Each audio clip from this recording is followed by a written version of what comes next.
Quite a long introduction, but thank you very much for highlighting that. My presentation today will focus on putting the community at the center of healthcare and research. And I'm glad I'm presenting after Hayu because most of what she has said applies to my setting. I could just say times 2 and then we move on. But also made it quite brief because of time, so I hope we'll do it in a very short time, not much detail. So in this presentation, my interest is to highlight 3 case studies. One on multidisciplinary training at the community level, similar to what she has presented. Then I'll also highlight another similar program, which is a community-based education research and services. And lastly, I'll focus on community-based participatory research using photo voice and highlight some key takeaways. So what we do under the multidisciplinary training at the community level is a program which is based on the One Health principles. One Health, usually thinking about health in a broader sense and the contribution that different professions can make, whether it's from environmental health perspective, the veterinary sciences, the health sciences.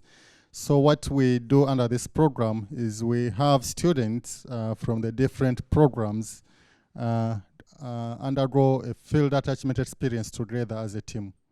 So I have a group of students from the environmental health background who are studying, others doing veterinary medicine, nursing. Sometimes when expanded to other sciences, social sciences, for example. And then they go to the community. And then during the process, they are tasked with working with the community and identifying community challenges and working with them to implement a simple solution. I'm saying simple because usually there are many complex challenges and they may not have the capacity to actually implement something complex. So the whole process would take about 4 to 6 weeks in a given community, and then they try and really propose a solution, working as a team, which we think also helps to break the silos because it is quite multidisciplinary working, but also it helps them appreciate the contribution that each of the other programs actually makes in terms of achieving health, but also in terms of community improvement. And that's the whole concept and what we are actually focused on. So over the years, we have had students implement several interventions, be it at the community level, some of which I can highlight. In some communities where the burden of bilharzia is high, they may implement health education, sensitization measures within the community, encourage the uptake of treatment, which is praziquantel.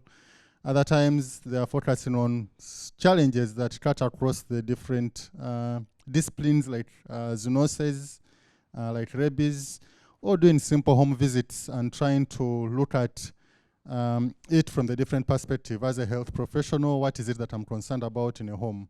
As a vet, I need to think about the animals and how they fit into the whole home environment and how to prevent disease from that perspective. And someone from the environment will look at it from, oh, how is the home environment and what does this mean in terms of creating a suitable environment for this household, and then they're able to propose solutions, discuss, and do something like that. And some of these photos highlight some of simple community activities students engage in, as you can see, whether it is identifying the issues, but also even drawing simple charts in the local languages to actually share information. Other times, they implement interventions within schools, whether it is raising awareness on health issues, to promote sanitation and hygiene, interacting with the students, which also inspires them to interact with students from the university, pupils and students, promotion of hand washing, sharing knowledge, and all this is part of what they may identify in the community and try and attend to. Case study 2 is similar, but this is focused more on the medical sciences. Usually have students doing medicine, pharmacy, nursing, dentistry, and a lot of these. And they have a program which we term the Community-Based Education Research and Services, or COBAS. The concept is the same. You have still students, several of them go into the community. They're usually attached to health facilities as part of their internship process.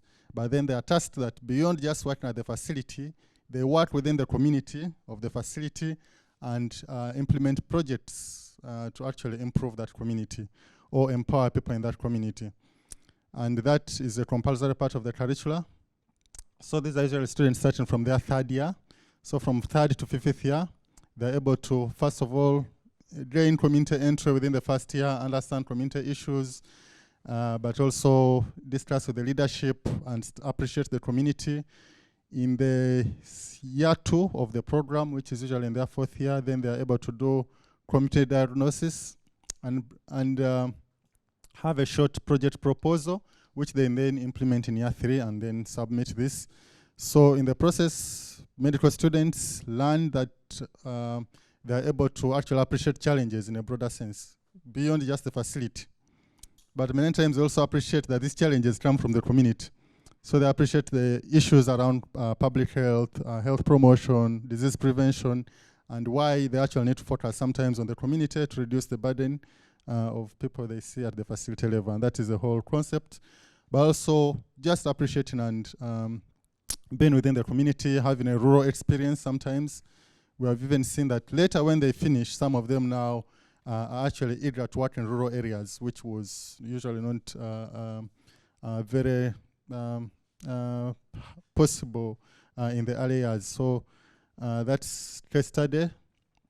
2, so they'll participate in health promotion, immunization activities, family planning, community outreaches, and a few of these. So yes, some publications here, which I actually looked at when I was preparing this presentation, just to highlight some of the benefits of this, because in one of the studies that looked at the community perspectives on community-based education and service model, the conclusion here said that communities hosting Makerere students valued the students' intervention and the model. So they reported experiencing health benefits, fewer cases of disease, increased health-seeking behavior, and sustainable health programs. And then later there was another paper that was done, and I think this now focused on trying to understand whether the community-based training was actually associated with malaria prevention and treatment seeking. In this, the conclusion actually said that the presence of these, the COBAs, the students within the communities, was associated with improved malaria prevention and treatment seeking. Why? Because of the education, the engagement, and the support that the students provide. So just providing some bit of evidence for some of these programs. Then the last case study for me is community-based participatory research using photo voice, now trying to give a bit of a research perspective. Photo voice, usually just as a technique, involves photos and voice, trying to add voice to photos. So you have communities engage in organizing their communities, people within the community reflecting on the issues, but also sharing their perspective on those issues. So the participants usually take lead in the research because they actually are given cameras where possible or phones. Then they go to the community. You have a theme of investigation, and then they lead the investigation in terms of presenting to you their own experiences. They'll tell you about their context and environment and what they think matters in their own perspective. Then you usually have meetings with the community members who are leading the research, and then you understand the issues further, sometimes even suggest solutions, and share more perspectives. And that is a bit of what Photo Voice is usually about. This community members who are leading the research may also participate in analyzing data, because during the meetings you check their perspectives, you can check some of the themes that are coming in from the work, whether they agree with them, and then they also participate in the dissemination of findings majorly. So we have used Photo Voice severally, myself with a few other colleagues, and we have examined quite a lot of projects. Here are some examples. We did a project around understanding the community level barriers affecting maternal health in one of the districts, and this research was led by the youths, where they went to the community and now looked at maternal health from their perspective, documenting the challenges in seeking health care from what they see and what they think they experience, whether it is the distances, whether it is the distances to the facilities, whether it is the challenges at the facility level, whether it is the broader determinants of health, whether it is water, sanitation, and hygiene, whether it is other issues like domestic violence that you would never naturally think about and how that impacts maternal health. They take photos and then describe for you some of these scenarios from their communities, and then you start to have a broad understanding of issues. And then that leads to some solutions and decisions. The other project we have done, it was on gendered experiences and ethics of community health workers, how gender impacts their work. They're usually mostly female community health workers, and then they are sharing how they do their day-to-day work, but also how issues around gender are important in their own perspective and issues around ethics. And another project that we did a few years ago was around urban health risks in slum environments. Imagine if I went to such an environment and I'm the one trying to identify the risks. My perspective would be totally different from someone who lives within the slum, and then they're just taking photos in what they think are actually risks within their slum settings and what they think should be done about them. And that gives the power to the communities. And one of the advantages of photo voice is that it empowers those who usually have less power to actually have a voice in a way. And then many times when we organize dissemination events like this, they show the photos they took from the community and what they mean, share them with the community, share them with policymakers who are able to come to the event, but also rally others to actually come up with solutions. And we've actually found it very influential in influencing policymakers to actually take action.